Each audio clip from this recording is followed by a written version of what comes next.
Ladies and gentlemen, welcome, welcome, welcome. We're going to remain standing when my good friend Siobhan sings the most glorious national anthem ever. Oh, the land of the free and the home of the brave.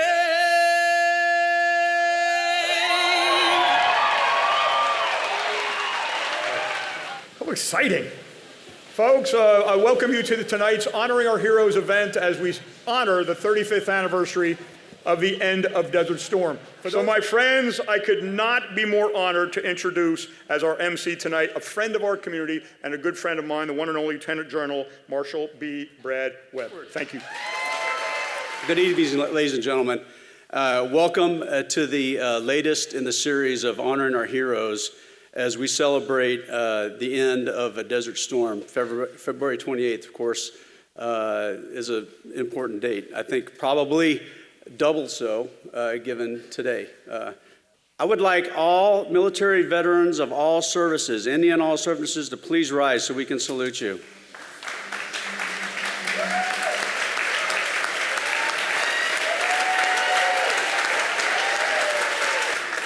Okay, now if you're a Desert Storm veteran, please remain standing so we can salute you.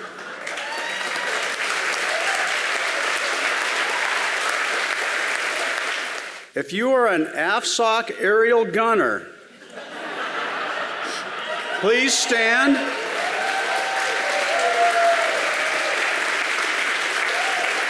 Keep all your clothes on and let us salute you. Ladies and gentlemen, I've just identified for you those who bear considerable watching for tonight, okay? But let me give you now an outsider. I don't really feel like an outsider coming to Fort Walton Beach, but as an outsider's perspective, what springs from this neck of the woods, if you will, is simply remarkable. It's a dynamic, obviously, a dynamic military community. Frankly, it's a national linchpin. We have Eglin Air Force Base, a home of the Air Armament Center, the Test Enterprise, a fighter wing. You got Hurlburt Field, home of America's Air Commandos and AFSOC. We have a history of rehearsals that include the Doolittle raids, of course, the Sante raids, and a number of other rehearsals that we probably don't talk about just yet, but it happens here, trust me. For a little bit of historical context, let me just set the framework for the speakers you're about to hear. In the summer of 1990, we were just coming off Operations Just Cause, which had happened in December of '89 in Panama. And the Goldwater-Nichols Act was kind of a key tenet that played into this because we, as a military, began thinking differently about how the business of war was to be conducted. Desert Storm was to be fought differently. Technologically, we're talking about precision-guided munitions done en masse for the first time, stealth technology, GPS, new intelligence systems, and on and on and on. And you can imagine, in some cases you're actually going to hear tonight, specifically about the roles Eglin and Hurlburt played in defining this conflict. Because the fourth largest army in the world at the time had invaded Kuwait, in being Iraq. But as I said, this conflict wouldn't be fought in the old way. Yes, because of the technology that I'm talking about. But in my thought, even more important than the innovations is that we had grown a new generation of strategic and agile thinking leaders.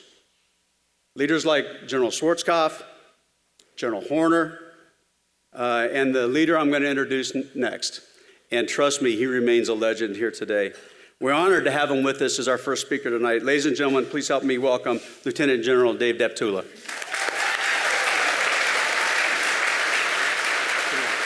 Now, as both Ted and Brad talked about, this really is a fortuitous day because it is to the day the 35th anniversary of the cessation of hostilities following a Desert Storm.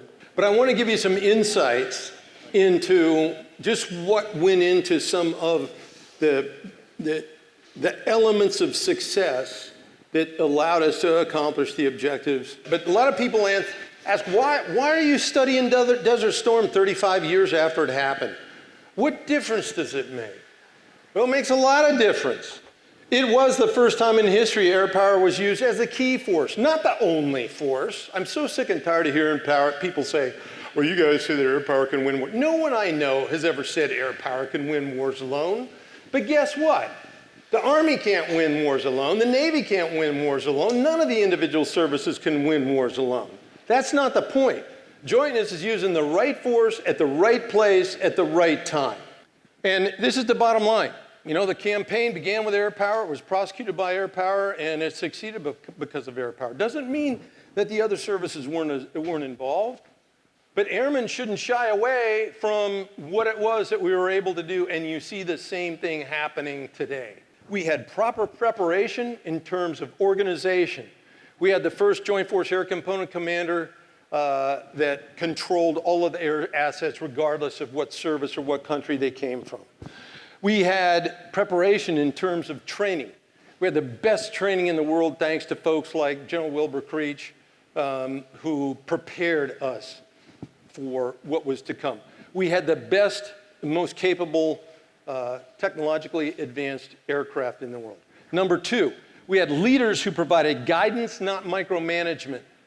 You know, I had a chance to chat with General Horner yesterday, talked about how President Bush didn't tell the military what to do.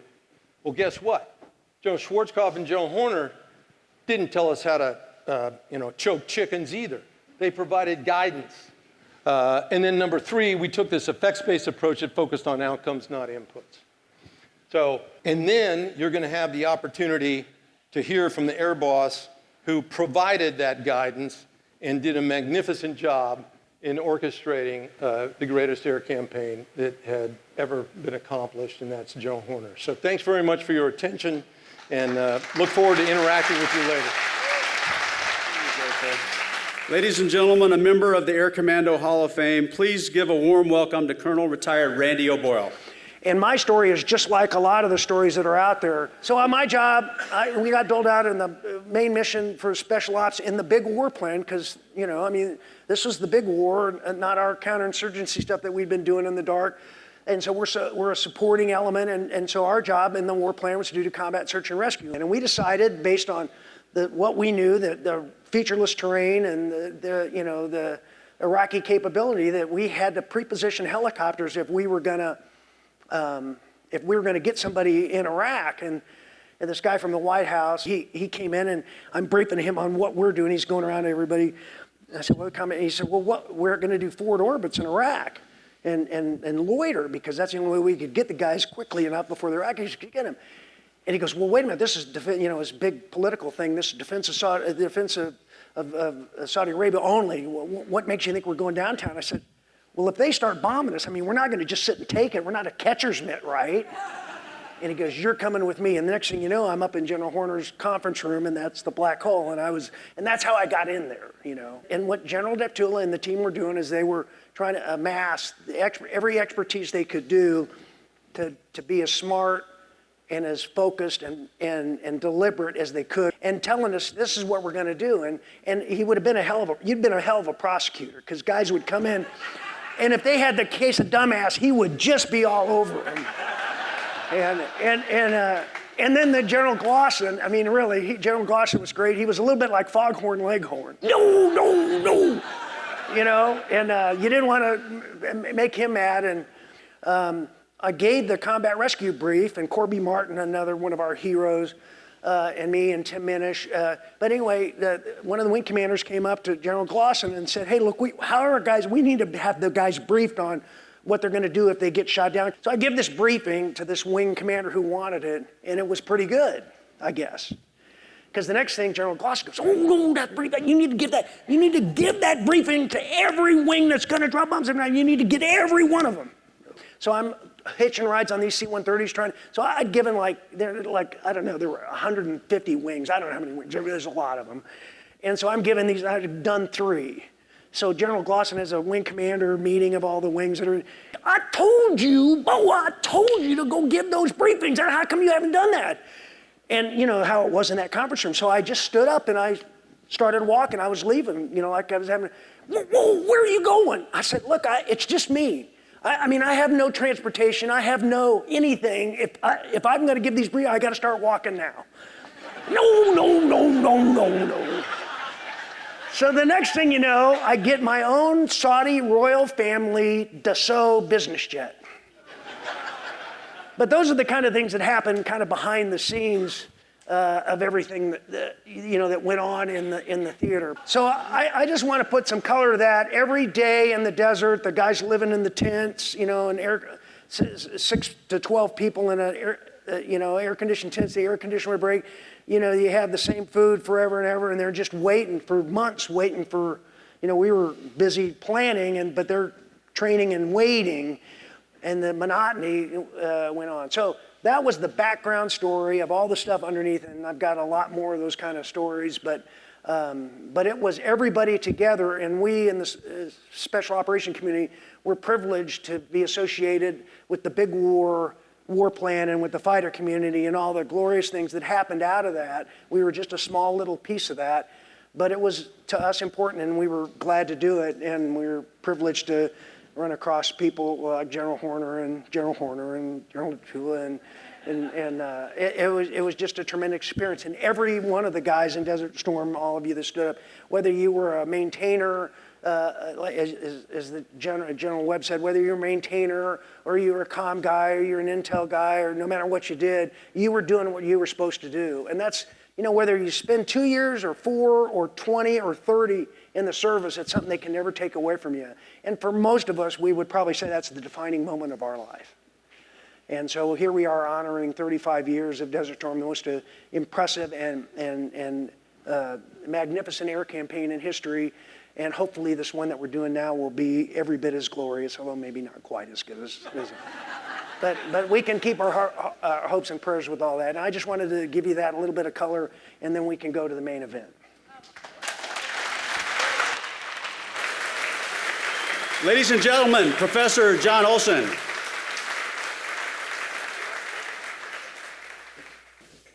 This evening, I will consider you the court, and my opening argument is that General Chuck Horner, the air commander of Operation Desert Storm, was and remains to this day the most successful air commander since the Second World War. The evidence appears in my forthcoming book. This is not self-marketing, that is a fact. I would begin with this photo, not because General Horner is leading the first military parade since World War II, not because the officer just behind him is the then Lieutenant Colonel Deptula. Horner is out of step with everyone else.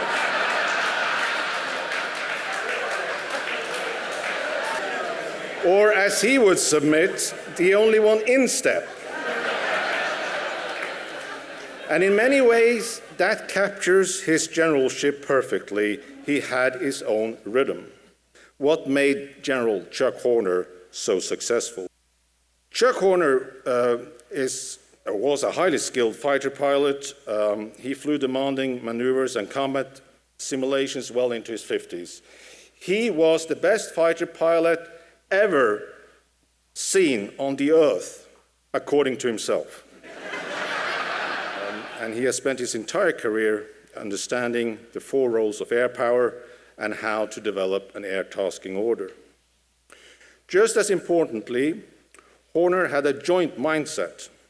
He spoke Army language, more so than his contemporaries. Intellectually, Horner was pragmatic. He was not a theorist, but he listened, tested ideas, and embraced innovation. Despite an anti-academic image, Horner read wildly and drew practical lessons from history. He even read poems and Clausewitz. Horner's command style reflected a strong moral compass. He accepted that war means taking lives and losing lives. He sought decisive application of air power to shorten the conflict while minimizing unnecessary suffering. His targeting decisions followed the law of the armed conflict and the legal boundaries set by these laws for how to fight wars. He followed ethics in warfare which demands that force is used with restraint, discrimination, and accountability to preserve humanity even in war. When things went wrong, Horner accepted responsibility. He would defend his subordinates, absorb criticism, and refuse to shift blame. And he has often told me that if you want to take credit for success, you also have to take responsibility for your failures. Horner saw the Air Force as a profession, not just as a job, not just as an employer. He embodied the Air Force values that were later defined by General Fogelman, namely integrity, service before self, and excellence. And he always considered himself a citizen airman. Horner was exceptionally successful because he considered early on in his career that people are just as important as plans, and that trust must be earned but can be lost in an instant. And in Desert Storm, Horner's prime advantage over other generals was this unique ability to build relationships that produced results. As mentioned, General Norman Schwarzkopf was very demanding, but Horner won him over like no other general in theater. Actually, General Schwarzkopf only told Horner once that he would fire him, which is unique among all the generals. And that was actually at that incident that General Deptula showed you on the 17th of January, just before the campaign started, about the B-52s. And he said, "Chuck, I can fire you." And Chuck Horner answered, "Yes, I know." But ladies and gentlemen, let me conclude, Horner's greatest strength lay not only in his tactical and operational skill set, but also in his profound grasp of human nature, his ability to read people. The human bonds with his superior, Schwarzkopf, peer component commanders, subordinates, and coalition partners, combined with the authority granted to him as a JFAC, made him the right leader at the right time to prepare, to plan, to lead, and execute the Desert Storm air campaign that not only liberated Kuwait, but also restored respect for the US Air Force after the Vietnam War. You may think back about the status of the Air Force in the late 70s, early 80s, and that was all rectified with Operation Desert Storm. So taken together, this is the story of a man whose unique combination of professional skill and character was the exact fit, not the perfect fit, the exact fit for an exceptional moment in history. Horner is the very embodiment of Comet the Hour, Comet the Man. Now, I would like to welcome to the stage the next speaker, the man of the moment, and I'll try to imitate you, Ted, the one and only Chuck Horner.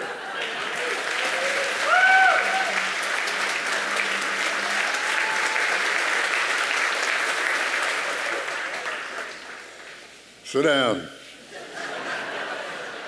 I understand that I'm between you and the door. When Schwarzkopf took command, I worked for, before his predecessor was a Marine 4-star, who was actually quite a good officer. And he allowed me to be the air component commander for CENTCOM. And so I took the job very seriously. And so then Schwarzkopf gets promoted, or gets selected to be his replacement. And he said, well, I looked at how we're set up in CENTCOM, and you're the air component commander, and I was the, had all the air power. And he said, I've decided to continue with that. I said, well, thank you very much. And I said, oh, by the way, who's the ground commander? And he got real quiet. And I knew he was not going to trust me, but he had to answer the question. So he said, well, I guess to keep the Marines happy, I'll be the ground commander. I said, well, that's good. Now, I want you to understand, I'm going to talk to you in ways that you don't appreciate, because I have an obligation to the CENTCOM commander, which you are also, to give him the best possible plan I can on winning whatever war we're in. And So therefore, I'm going to argue with you if I think it's important, and I hope you will listen to me and understand. And he said, yes, I will. I said, okay. And then once you get to be, once you make up your mind, then you can announce your decision as a CENTCOM commander, and I will follow your lead. So he and I got along very well because I could talk to him in private, and we could argue, and and he would listen. The other thing I noticed right off the bat with Schwarzkopf, he's very intelligent. He was smart. He'd understand an air concept where I'd get halfway through the first sentence and he'd grasp it. He got it. He did have a problem in it. He didn't understand air at all, and he admitted it. And so he said, I don't know how you decide how many sorties are close air support and how many sorties are air and air superiority and how are interdiction. And I said, don't worry about it. You tell me what you want to do. We'll figure out the best way from the air standpoint to do it. And then you mull that over and make a decision. And that's what we'll do. And then the invasion happened. And so I'm waiting for Schwarzkopf to give me a call, and he doesn't call. So I said, hell, if he's not going to call, I might as well go fly. So we were going to fly air to air. And we got out in the area off the coast of Virginia, and the ground controller was a Navy guy, and he said, you go back home to me. So I said, oh, Schwarzkopf woke up. So went back and landed, and he says, would you come down? He says, I've got to go brief the president tomorrow, and I need some help. So I got in my jet, and I had flight suit on, so I flew back down there. And he told me, go work with my staff on the air picture, because I'm not happy with that part. Well, I knew he wasn't going to be happy with anything I could work with his staff, but I didn't say anything. I just went downstairs and said, how can I help you guys? And they said, well, just sit over there and we'll ask you if you have any questions. And I could tell they really didn't want a third person helping them. So I sat there a while, and after about 2 hours, I said, you don't mind if I go upstairs to you and sit in that visiting officer's quarters and do some work? He said, that's sure. They're glad to see me go. Get the hell out of there. So I went up there, and I got with my DO, and we just worked our ass off. And we got a sort of an idea of what we could do. So we go in at about 5 o'clock that night, and they do the ground plan briefing, and it's good. And you could tell Schwarzkopf had written it. And so then they start on the air one. And about second slide, I could see Schwarzkopf lose his temper. He turned red and started emitting, but didn't say anything. And I said, excuse me, sir. He said, this is really good, but let me explain what I'd tell the president. And so I told him what I would tell. And he quieted down, and he said, okay, you come with me tomorrow to brief the airplane. And I thought, Horner, you're the dumbest person in the world. So we went up there, and we briefed the staff. They had all the secretaries. And first, Powell got up and briefed, and he didn't know anything. And he said, I don't know anything. And so he sat down. Schwarzkopf got up and says, well, if you decide to do something, here's what we could do. And he briefed the Army side. And then he said, Chuck Horner will brief the air side. So I got up and I briefed my thing. So I'm standing now at the podium. Powell and Schwarzkopf are sitting here, and then the cabinet is sitting around. And so then the questions started from the cabinet. And I thought to myself, on most of them, they're the dumbest questions I've ever heard. And I said, didn't you understand the briefing? And they didn't.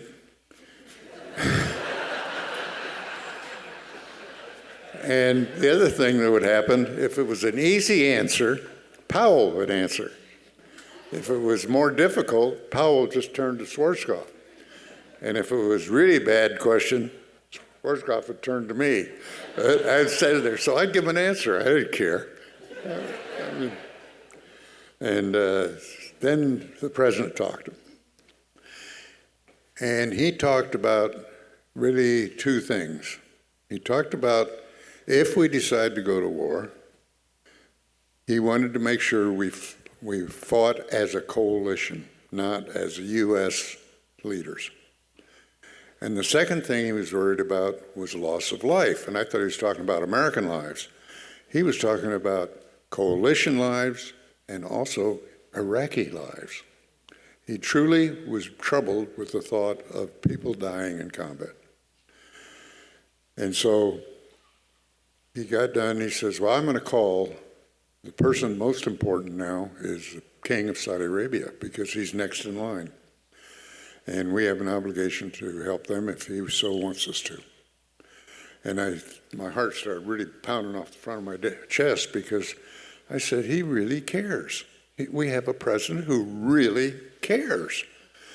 And so he was worried about loss of life, and he's worried about including our allies in it, in the decision. So he asked Cheney, I was surprised he didn't ask Jim Baker, but he asked Cheney, why don't you go to Saudi Arabia and sit down with the king and talk about what he thinks we ought to do? And now I'm full of joy because we didn't do that in Vietnam. Schwarzkopf says, Chuck, you and John Yosak, the Army guy, come with me and we'll go talk to the king. So we went over there, and then they went in, Clancy and Cheney and Schwarzkopf, and went in with the king. And they came out. The king said, would you please come and help us? So we did. Now, working for Schwarzkopf, I never talked to him in public. If there was anybody around, I wouldn't even say good morning to him or anything like that. I'd just keep my mouth shut. Because he was very insecure. And if he felt he had to answer you, even if it was good morning, if he had to say good morning back, he'd worry about what the press might think about that answer. And so I never talked to him. I learned quickly, don't put him in a spot. You can talk to him in private, public, just the two of you, and you can say anything you want, but never say anything in public. And I didn't. And if he wanted to do something I didn't want to do, I found the way to handle that was say, okay, first I tried to argue with him, but that wasn't going to work. I could tell that immediately. So I say, okay, we're really going to do it. I think it's the best idea I've ever heard. And he'd say, Chuck, settle down now. I said, no, we're going to do it. And I'd go manic on him.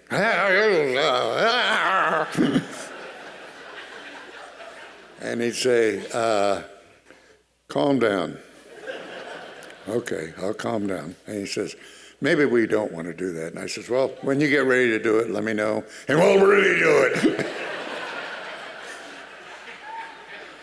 But the thing that I came back from that war with appreciating most was, first of all, the brilliance that exists in everyone, whether they're Saudi, Omani, no matter the country, you listen to them because they had good ideas also.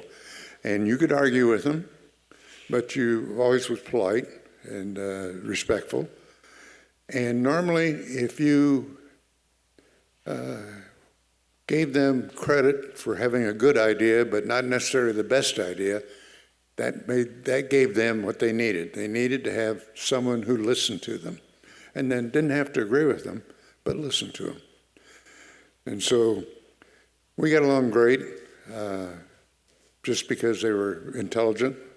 And also it helps when you have American equipment sold to these people, because they then think like our Air Force and our Navy think about flying operations. And so that worked out very well. But the thing that really was behind all this was to gain the best information I could gain from anyone. And I listened to everyone I talked to, and I didn't ever think that I was doing this as a strategy. That's just the way I do things, is to listen.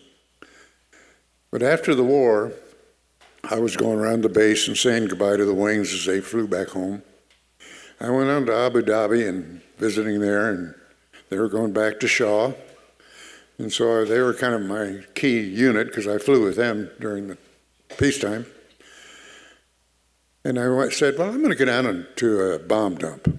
I hadn't had time to visit the bomb dumps. So I went down there, and they were cleaning out old lumber and stuff that they sent bombs with. And there's a tech sergeant down there, and he was in charge because they'd already started emptying the place. And I said, well, how'd it go in the war? He said, you can't believe it. Those dumb people in Saudi Arabia sent down in the air tasking order to put 2,000-pound bombs on my F-16s. And he said, I didn't have any 2,000-pound bombs. They should have known that. So I put 4 1,000-pound bombs on them and sent them off. And that was the thing that I was trying to get people to do, was to think. And if they had a better idea, don't hesitate to call, let me know. Don't hesitate to talk to somebody on the staff. We had the ability to think for ourselves. And that's something we didn't have in Vietnam. And that was one of the worst things I hated about Vietnam, was the fact that everything was micromanaged, and the President of the United States picked the targets and told you when to bomb and what to do, and it was just a disaster. So I came back from that meeting in that bomb dump and realized that we had changed the way we fight, that we had given permission, that people could make mistakes. And if you talked about it and learned from it, you didn't make them again.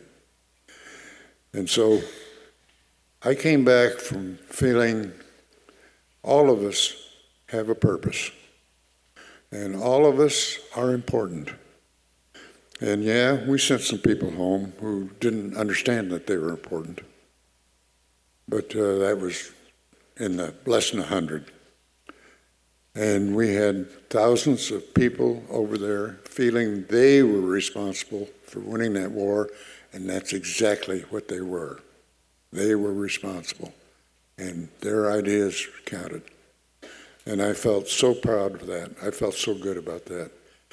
We didn't always get it right. We made some mistakes, but we learned from every mistake. And unfortunately, in Vietnam, we just made the mistakes over and over and over and over and over.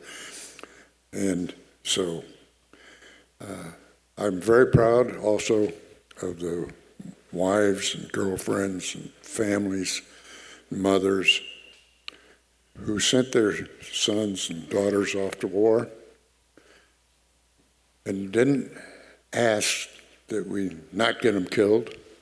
They just asked us to care for them, and that's what we did. So there's the door. I bet I'm not the first out, but I guarantee you, I thank all the people who did all the work to put on this wonderful evening. And I know that John and Dave and O'Boy and all the people that got up and spoke were pleased to be here. So thank you very much.